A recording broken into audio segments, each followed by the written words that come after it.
చూడండి, యేసు ప్రభు ఒక ఇంట్లో ఒక వంట్లో ఉంటే వాళ్ళ జీవితాలు ఎలా ఉంటాయో కాస్తంత నేను ఈరోజు మీకు వివరించాలని కోరుకుంటున్నా. సాతానికి చోటిచ్చిన ఒకడి గురించి నేను మీతో చెప్తాను. యోహాను సువార్త 13వ అధ్యాయంలో వాని గురించి రాయబడి ఉంటుంది. అతనెవరో కాదు, యోధ. అపోస్తులలో 12 మంది అపోస్తులలో యోధ ఒకడు. యోధ అపవాదికి చోటిచ్చాడు.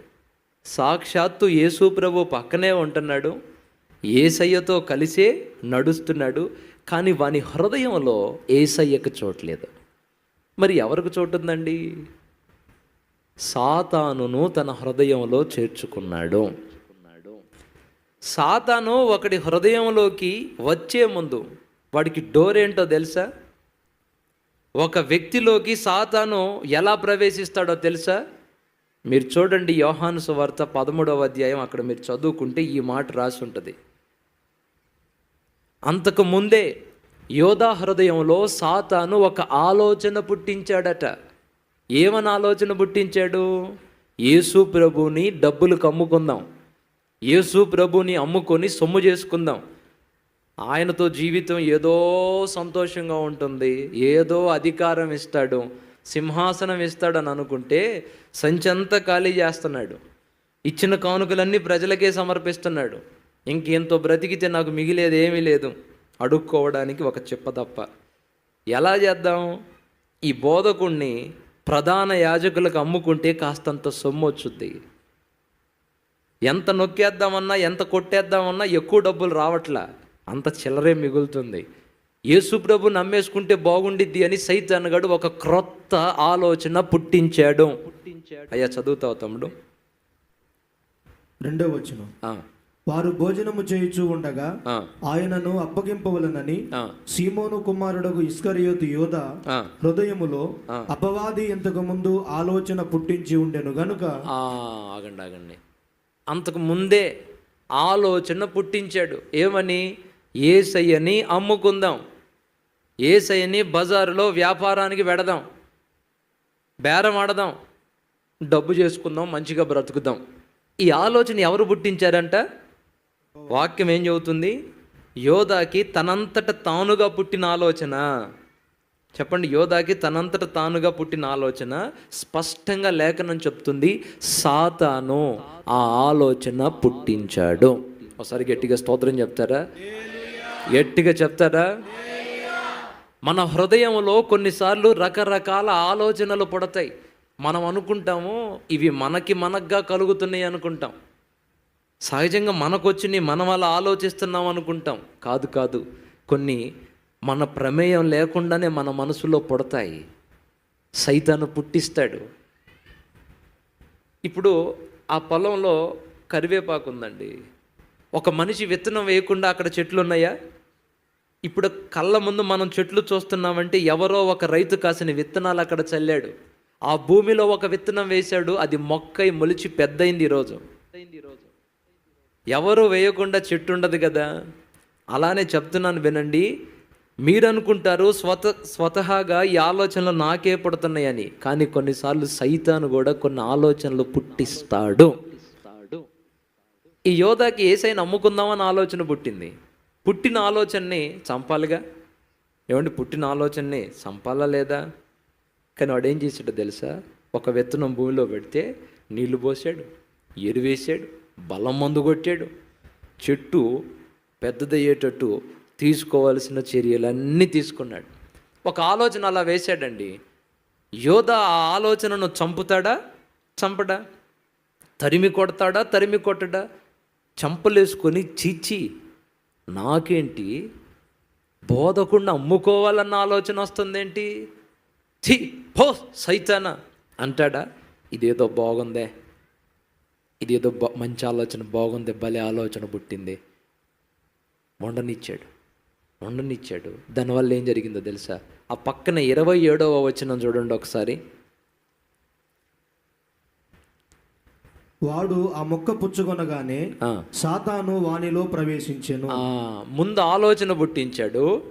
ఆ ఆలోచనని యోధ హృదయంలోనే పెట్టుకొని అది అంతే ఉంచాడు. దాన్ని పొదిగాడు, కోడి గుడ్డును పొదిగినట్టు ఆలోచనను పొదిగాడు. ఇదేదో బాగుందే, భలే ఉంది, హాయిగా ఉంది ఈ ఆలోచన, సూపర్ సూపర్. పొదిగాడు. ఒకరోజు ప్లాట్ఫామ్ ఏర్పడింది. ఏం ఏర్పడింది? నా వైపు చూడండి. ప్లాట్ఫామ్ ఏర్పడింది, హెలిప్యాడ్ రెడీ అయింది. అక్కడక్కడ రాజకీయ నాయకులు పర్యటనకు వచ్చేటప్పుడు ముందుగా హెలిప్యాడ్ రెడీ చేస్తారు. ప్లేస్ క్లీన్ చేసి, గట్టి చేసి, తారేసి రెడీ చేసి పెడతాడు. రౌండ్గా రింగు రెడీ అవుతుందంటే కొద్ది రోజుల్లో అక్కడ ఏమొచ్చి వాలబోతుంది? హెలికాప్టర్ వస్తుంది. హెలికాప్టర్ రాకుండా హెలిప్యాడ్ రెడీ అయిద్దా? సైతాను యోధా హృదయంలో ఒక ఆలోచన పుట్టిస్తే ఒక హెలిప్యాడ్ రెడీ చేసి పెట్టాడు యోధా. రాజమార్గం ఏర్పడింది, డోర్ ఓపెన్ అయింది, నేరుగా వెళ్ళి కూర్చున్నాడు. సరే, దెయ్యానికి చోటిచ్చి యేసయ్య నమ్ముకొని ప్రశాంతంగా ఏమైనా బ్రతికాడా యోధా? బ్రతికాడా? సాతానుకు చోటిచ్చాడు, వాడొచ్చి యోధా ద్వారా చెయ్యరాని పని ఒకటి జయించాడు. చివరికి యోధా ఏమైపోయాడో తెలుసా? తన చేతులతో తానే ఉరిపెట్టుకొని చచ్చిపోయాడండి. లేఖనాల్లో మీకు ఉంది కాబట్టి వచనాలు చూపించట్లా. తన చేతులతో తాను ఉరిపెట్టుకొని చచ్చిపోయాడు. ఒక దెయ్యానికి, ఒక చెడ్డ ఆలోచనకి చోటిచ్చినందువల్ల తన ప్రాణాన్ని తానే తన చేతులతో తీసుకునేటువంటి ఘోర పరిస్థితులు ఏర్పడ్డాయి. ఈరోజు ఇక్కడ కూర్చొని ఈ మాటలు వింటున్న ఒక్కొక్కరి హృదయాల్లో ఇప్పటికే కొన్ని ఆలోచనలు సాతాను పుట్టించి ఉన్నాడు. ఒక అమ్మాయి మీద ఒక అబ్బాయికి, ఒక అబ్బాయి మీద ఒక అమ్మాయికి పుట్టింది ఒక ఆలోచన. కొంతమందికి ఈర్ష్య పుట్టింది. వీళ్ళని ఎలానైనా నాశనం చేయాలన్న ఒక ఆలోచన పుట్టింది. ఎలానైనా మోసాలు చేసైనా, దగాలు చేసైనా డబ్బు సంపాదించాలన్న ఆలోచన కొంతమంది హృదయాల్లో పుట్టుంది. ఎలానైనా పగ తీర్చుకోవాలన్న ఆలోచన కొంతమందిలో పుట్టుంది. లోక భోగాలను అనుభవించాలి అన్న ఆలోచన ఇప్పటికే కొంతమందిలో పుట్టుంది. కొంతమంది ఏమో చెదరగొట్టారు, కొంతమంది ఏమో పుట్టిన ఆలోచనలను పుట్టినట్టే చంపిపడేస్తున్నారు, కొంతమంది పొదిగారు. బాగుంది. ఆ అమ్మాయి మీద ఆ ఆలోచన భలే బాగుంది. ఊహల ప్రపంచంలో ఊరేగుతుంటే అబ్బో ఆ ఆనందమే వేరు. ఆ అబ్బాయి మీద ఆలోచన చాలా బాగుంది.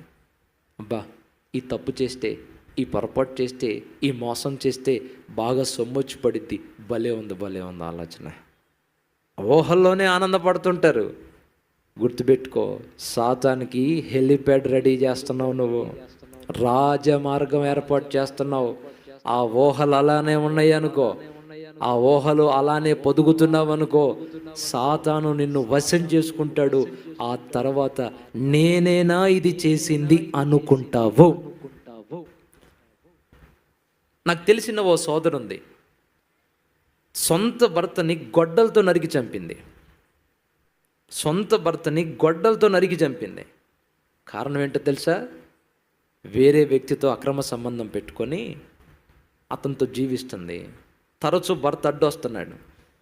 భర్త కళ్ళు గప్పి పాపం చేస్తుంది.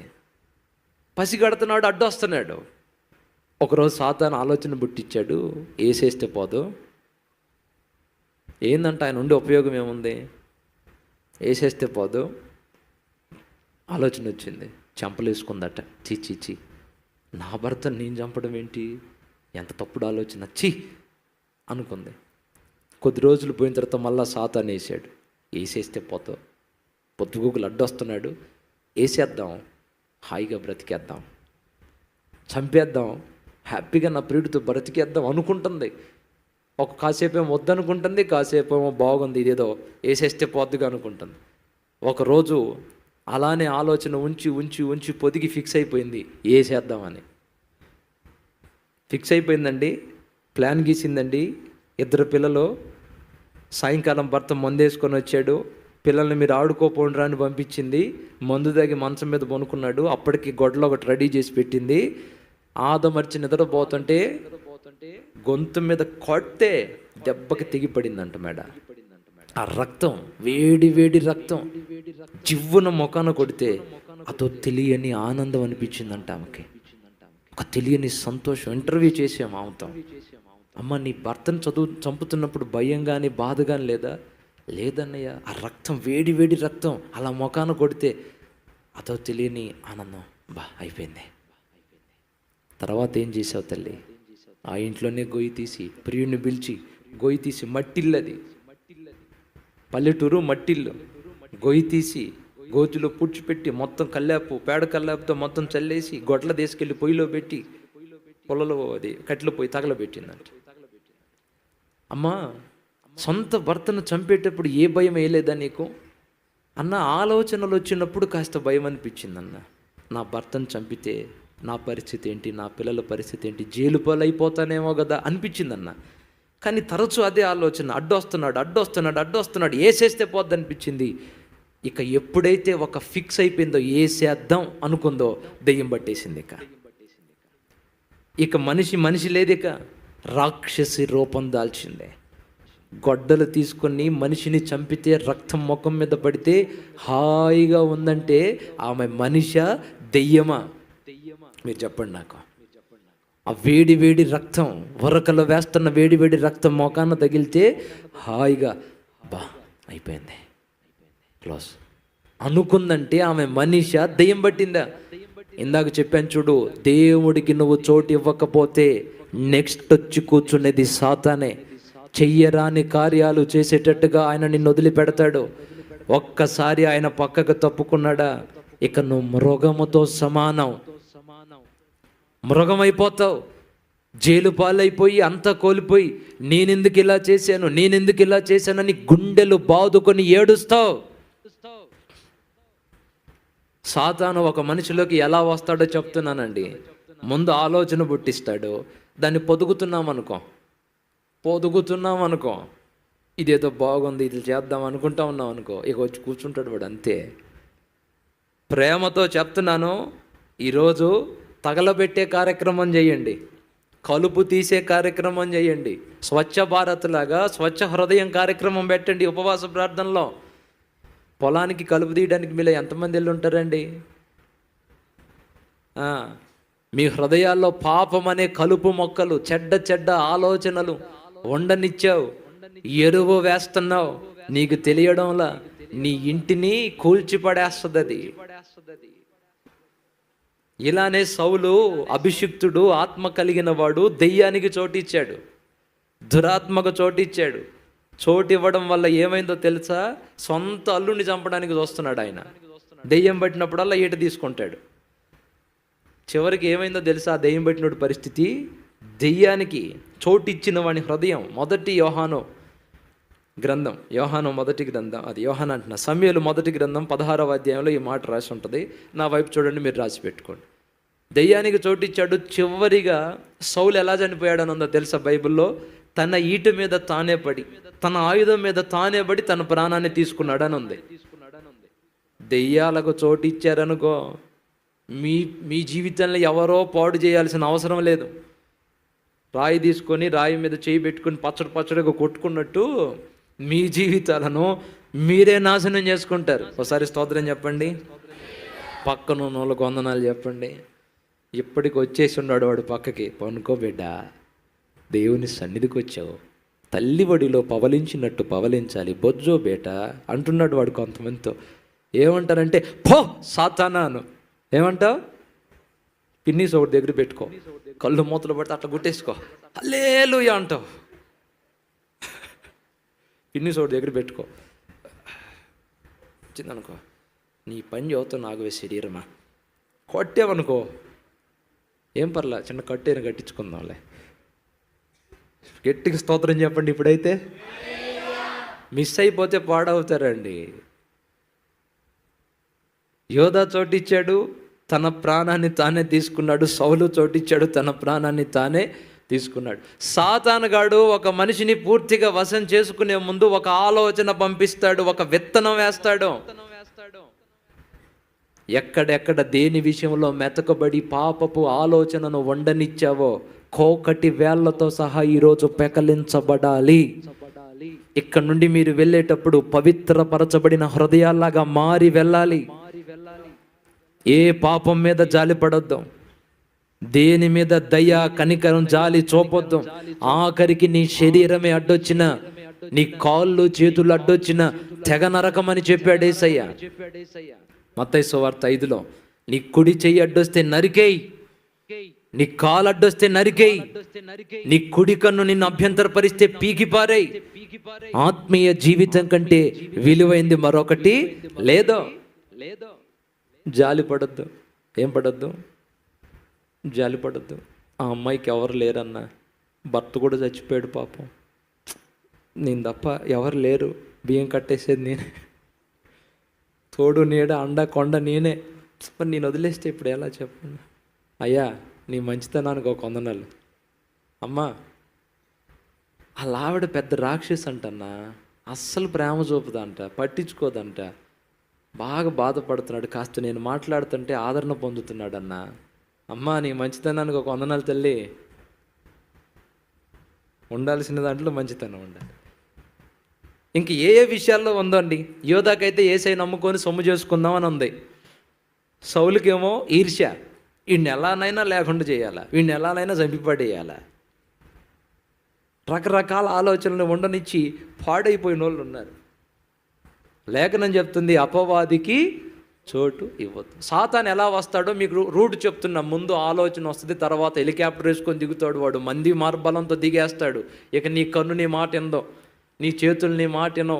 బస్సులో డ్రైవర్ సీట్లో సాతాను కూర్చున్నాడు అనుకో, మనం బొమ్మన్నకి వెళ్ళా పోయిద్దా? వద్దు వద్దు వద్దు వద్దు అంటూనే ఉంటాం, పోతానే ఉంటుంది. అవునా? అప్పుడప్పుడు మేము బండి డ్రైవ్ చేసేటప్పుడు పక్కన వేరే వాళ్ళు డ్రైవింగ్ చేస్తుంటారు, పక్కన కూర్చుంటాం. ఎదురు బండి వస్తే బ్రేక్ మా కాళ్ళ దగ్గర ఉండదు, కానీ కాలు బ్రేక్ తొక్కుతూ ఉంటాం. పక్కన మనిషి డ్రైవింగ్ చేస్తుంటాడు, తోలిన అనుభవం ఉంది కదా, బ్రేక్ తొక్కుతూ ఉంటాం, బండి ఆగదు. ఎక్కడికో తీర దగ్గరికి తీసుకెళ్ళి కొడతాడు పక్కన బ్రేకు. షమ్మ నాయన చంపేవాడివి కదా బ్రదరు. ఇక నువ్వు రేగు కొట్టేది ఉండదు, బెల్లు కొట్టేది ఉండదు. ఇక సైతానాత్మే పని జరిగి నష్టం జరిగిన దాకా, నీ కుటుంబానికి తీరని అన్యాయం జరిగిన దాకా ఆ మైకంలో నుండి నువ్వు బయటకు రాలేవో. ఇప్పుడిప్పుడే వస్తున్న ఆలోచనలకు ఆనకట్ట వెయ్యండి. ఆ మధ్యకాలంలో ఇట్లానే మారుమూల పల్లెటూరుకి కొండకి దగ్గరలో ఒక రైతు నివసిస్తున్నాడట. రైతు నివసిస్తుంటే కొండ ప్రాంతం కదా, ఒకరోజు అనుకోకుండా కొండ చిలువ ఆ గుడిసెలోకి దూరింది. కొండలో ఉండి నిదానంగా అటు ఇటు వెళ్తా ఆ ఇంట్లోకి వెళ్ళింది. ఇతను పొలానికి వెళ్ళి ఇంటి దగ్గరకు వచ్చి తలుపు తీస్తే మూలన ముడుచుకొని కూర్చొని ఉంది ఒక పెద్ద కొండ చిలువ. దాన్ని చూడగానే ముందు భయం వేసింది, తర్వాత కోపం వచ్చింది, అర్జెంటుగా దీన్ని చంపి పడేయాలి, ఇది నాకు నా కుటుంబానికి ప్రమాదం కలగజేస్తుంది, చంపకుండా పారద్రోలితేనేమో ఏదో ఒక ఇంట్లోకి పోయిద్ది, ఏదో ఒక రోజు మళ్ళీ నా ఇంటికే వచ్చిద్ది, దీన్ని చంపేద్దామని కోపం వచ్చి పెద్ద రోకల బండ ఉంటుంది కదా, అది తీసుకొని దాన్ని చంపడానికి దాని దగ్గరికి వెళ్ళాడు. అది తప్పించుకోవడానికి ప్రయత్నం చేసిద్దేమోననే ఆలోచన చేశాడు, కానీ అది తప్పించుకోవడానికి ఏ ప్రయత్నం చేయలే. రోకల బండ తీసుకొని దాని దగ్గరికి వెళ్తుంటే అది అమాయకంగా అతని వైపు చూసి బిక్కమొఖం వేసి ఏదో ఆరోగ్యం బాగోలేని దానిలాగా దిగులుగా అతనికి వెళ్ళి చూసిందంట. బ్రదర్ చంపేస్తావా? చంపే, చావడం తప్ప నాకు మరొక దారి లేదు. జాలిగా ఏమీ చేయకుండా అతని వైపు చూస్తే బాధ అనిపించిందంట అతనికి.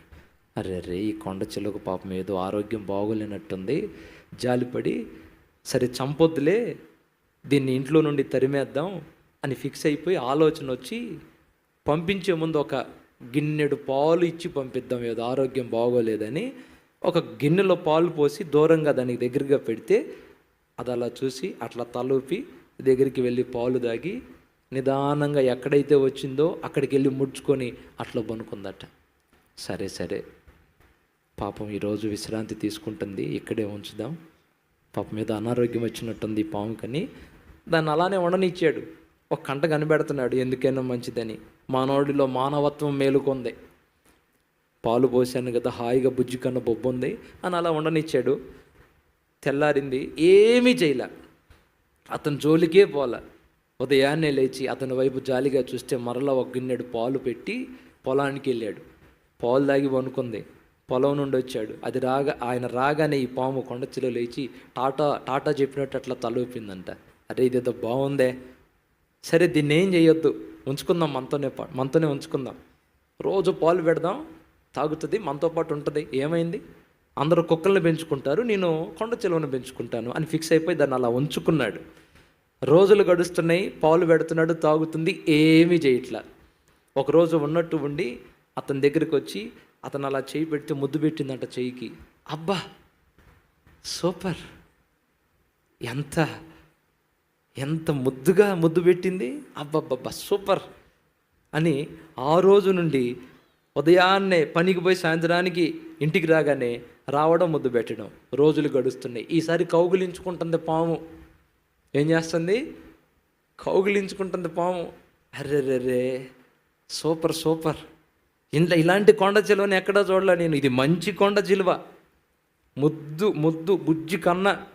పాలు పెడుతున్నాడు, అప్పుడప్పుడు ఇక పిచ్చి ముదిరింది, కోడి కాళ్ళు కూడా తెచ్చేస్తున్నాడు. బంగారు తల్లి తినవే, పాలు తాగి తాగి నోరంతా పాడైపోయి ఉంటుంది, నాన్ వెజ్ తినని మొక్కలు కూడా వేస్తున్నాడు. అప్పుడప్పుడు దాన్ని బయటికి కూడా తీసుకెళ్తున్నాడు. పొలానికి వెళ్ళేటప్పుడు దాన్ని కూడా వెంట పెట్టుకుని వెళ్తుంటే, మనోడు నడుచుకుంటూ వెళ్తుంటే పక్కన కొండ చిలువ వెళ్తుంది. చూసిన వాళ్ళందరూ భయపడిపోయి పారిపోతున్నారు. ఒరే నాయనా, నీ పక్కన కొండ చిలువ ఉంది, ఒరేయ్ కొండ చిలువ ఉందిరా బాబు. కొండ చిలువ ఉంది, నా ఫ్రెండ్ అది, నా బుజ్జి కన్నా. ఏం చేయదు, చూస్తారా చూస్తారా రారా. వెంటనే చెయ్యి ఎక్కింది, ముద్దులు పెట్టింది, మళ్ళీ దిగింది. ఒరే ఏం ట్రైనింగ్ ఇచ్చావరా దానికి, సూపర్ రా. ఏదేమైనా జాగ్రత్త అబ్బాయి, మొత్తానికి ఏదో ఒక రోజు నిన్ను గాజేస్తుంది. పావుని నమ్మకూడదురా. దేన్ని నమ్మకూడదు? పావుని నమ్మకూడదురా. మీరు అనుకున్న పాము లాంటి పాము కాదు ఇది. ఏంటి? మీరు చూసిన కొండ చిలువ లాంటి కొండ చిలువ కాదు. ఒకసారి స్తోత్రం చెప్పండి, గట్టిగా చెప్పండి. పక్కన ఉన్న వాళ్ళకి స్తోత్రాలు కాదు కానీ షేక్ హ్యాండ్ ఇవ్వండి. నైట్ కదా, పెట్టుకొని పోతుంటే ఆ నోట ఈ నోట పడి ఊరంతా మారుమ్రోగింది. ఫలానా వాడు ఉన్నాడు, పాము, వాడు ఏది చెబితే అది చేస్తుంది అని అంటే. సర్కస్ వాళ్ళు ఉంటారు చూడండి, అక్కడక్కడ ఊరిలో సర్కస్లు పెడుతుంటారు చూడు. అతన్ని ఇన్వైట్ చేశారు, పాము వీరుడు. అతను ఏది చెబితే అది పాము వినిద్ది. ఇక అతను వచ్చి ప్రదర్శనలు చేస్తాడు. నిలబడమంటే ఎటువంటి ముద్దులు పెట్టుద్ది. ప్రజలందరూ ఆశ్చర్యపోయి చిల్లరేస్తున్నారు. చిన్నగా ఆ నోట ఈ నోట పడి పెద్ద సర్కస్సులకి వార్త తెలిసింది. అబ్బో ఇతను వస్తే కలెక్షన్ బాగుంది, పాము అతను చెప్పిందల్లా వింటుందంట. చూడండి, ఇక పాము వీరుడు. ఏం వీరుడు? పాముని అదుపులో పెట్టుకున్న వ్యక్తి అని పోస్టర్లు వేసి అనౌన్స్మెంట్లు పెడితే ప్రజలు తండోపతండాలుగా సర్కస్కు వస్తే రేట్లు పీక్ స్టేజ్కి వెళ్ళిపోయినాయి. మనోడు వస్తాడు, పాముని లెమ్మంటాడు, లెగస్తుంది, కౌగిలించుకోమంటాడు, కౌగిలించుకుంటుంది, ముద్దు పెట్టమంటే ముద్దు పెడుతుంది, మెడకు చుట్టుకోమంటే చుట్టుకుంటుంది. వినండి వినండి, బాగుంటుంది, ఉపయోగపడుద్ది. ఇట్లనే సర్కస్ కంపెనీలు జరుగుతున్నాయి. రోజు వెళ్ళి వస్తున్నాడు. ఒకరోజు అట్లనే వెళ్ళాడు. ప్రజలు చాలామంది వచ్చారండి. ఫేమస్ అయిపోయాడు. పక్క రాష్ట్రాల్లో కూడా పోయి వస్తున్నాడు. ఫేమస్ అయిపోయాడు. ఒకరోజు ఏం చేసిందో తెలుసా? అదే ప్రోగ్రాం జరుగుతుంది, ప్రదర్శనలు చేస్తున్నాడు, బాగుంది. ఒకరోజు ఉన్నట్టు ఉండి ప్రజలందరూ చూస్తున్నారు, దాన్ని పైకి రమ్మన్నాడు. పైకి వచ్చింది, కౌగిలించుకోమన్నాడు, కౌగిలించుకుంది. అది చిన్నగా అట్లా చుట్టుకుంటూ చుట్టుకుంటూ చుట్టుకుంటూ చుట్టుకుంటూ వెళ్ళి నడుము దగ్గర నుంచి తల భాగం దాకా చుట్టుకొని బిగబట్టింది. ఇక మనోడికి సౌండ్ లేదు, నీళ్ళకపోయాడు. ప్రజలు అనుకుంటున్నారు సూపర్ సూపర్, ఇంకా సేపటికి వదిలేస్తుంది, ఏదో ఓ సైగ చేస్తాడు, అది వదిలిపెట్టిద్ది అనుకుంటున్నారు. ఈజిల్ వేస్తున్నారు, సౌండ్ లేదు, పట్టింది. సెకండ్కి ఒత్తేస్తుంది. ఇంకాసేపు ఉత్కంఠ పెరుగుతుంది. ఇదొక విద్య ఏమో, ఇదొక స్టంట్ ఏమో, మనల్ని ఉర్రూతలు ఊగించడానికి చేస్తున్నాడేమో. చూడండి, బిగించింది బిగించింది బిగించింది బిగించింది బిగించింది. అట్లా ఒత్తి పట్టుకుంటే 5 నిమిషాలకి నోటి వెంట రక్తం కక్కుని అక్కడికక్కడే పడి చచ్చాడట. ప్రజలందరూ ఆశ్చర్యపోయారు, ఇదేంటి ఇంతకాలం అతని మాట విన్న ఆ సర్పం ఈరోజు ఎందుకు ఇలా ప్రవర్తించింది? ఎందుకు ప్రవర్తించిందా? పాము నైజమది, ముద్దుగా ఉందని, చెప్పిన మాట వింటుందని ఆలోచనలో, హృదయంలో స్వైర విహారం చేస్తుంటే చూస్తూ ఊరుకుంటే ఏదో ఒక రోజు నిన్ను పట్టేస్తుంది. నీ కుటుంబాన్ని అల్లకల్లోలం చేస్తుంది పాపం. నీకు తెలియదు అర్ధాంతరంగా నీ జీవితం ముగిసిపోద్ది. ఇప్పటికే కొంతమంది ఈ కొండ చిలువలకు చోటిచ్చారు. ఎక్కడ ఇంట్లో కాదు, గుండెలో ఇచ్చారు. నా ప్రియ దేవుని బిడ్డలారా, ఈ ఉపవాస ప్రార్థనలో ఒక మాట చెప్తున్నాను. మీ హృదయాల్లో సాతానుకు మీరు ఇచ్చిన చోటుని పగలగొట్టండి, తరిమి కొట్టండి. ముందైతే గట్టిగా స్తోత్రం చెప్పండి. కొంచెమైనా కొంప ముంచేస్తుంది. మొదట స్టార్ట్ అయ్యేది ఎక్కడ? ఆలోచనల్లో స్టార్ట్ అయ్యి చిన్నగా నువ్వు చోటిచ్చిన దాన్ని బట్టి నిన్ను వశం చేసుకొని నిన్ను లేపేస్తాడు. యోధా కూడా అంతే నాశనం అయ్యాడు. యోధా అలానే పతనం అయిపోయాడు. నా ప్రియ దేవుని బిడ్డలారా, ఏ పాపాన్ని మీ హృదయంలో ఉండనివ్వద్దు. అందుకే చూడండి, మత్తయి సువార్తలో యేసయ్య చెప్పాడు, ఒక స్త్రీతో కలిసి జీవిస్తే వ్యభిచారం చేసినట్టు కాదు, ఆమెతో పాపం మోహపు చూపుతో చూసినప్పుడే అప్పుడే పాపం జరిగిపోయింది. నువ్వు ఎప్పుడైతే ఒక చెడ్డ ఆలోచన ఒక స్త్రీ మీద పురుషుడి మీద వచ్చినప్పుడు అలా ఉండనిచ్చావో, ఇక అయ్యింది పని. స్టార్ట్ అవుతుంది. ఒక హెలిప్యాడ్ రెడీ అవుతుంది. విత్తనాన్ని తీసి పడేస్తే తర్వాత చెట్టు ఉండదు. చెట్టుని ఎంతవరకు కొట్టేస్తావు? లోపల ఉన్న విత్తనాన్ని తీసి బయట పారేయి. ఆ తర్వాత ఇక అది ఉండదు అక్కడ. హల్లెలూయా. ఈరోజు దేవుడు అడుగుతున్నాడు, రక్షించబడిన తర్వాత కూడా, బాప్తిస్మా అనుభవానికి వచ్చిన తర్వాత కూడా నువ్వు మరలా సాతానుకు చోటిస్తున్నావు. నన్ను లోపల చేర్చుకున్న నువ్వు ఈరోజు నన్ను బయటకు పంపావు. ఇంతకీ యేసయ్య మీ గుండెలో ఉన్నాడా, ఇంటిలో ఉన్నాడా, ఇంటి బయటకు వచ్చాడా?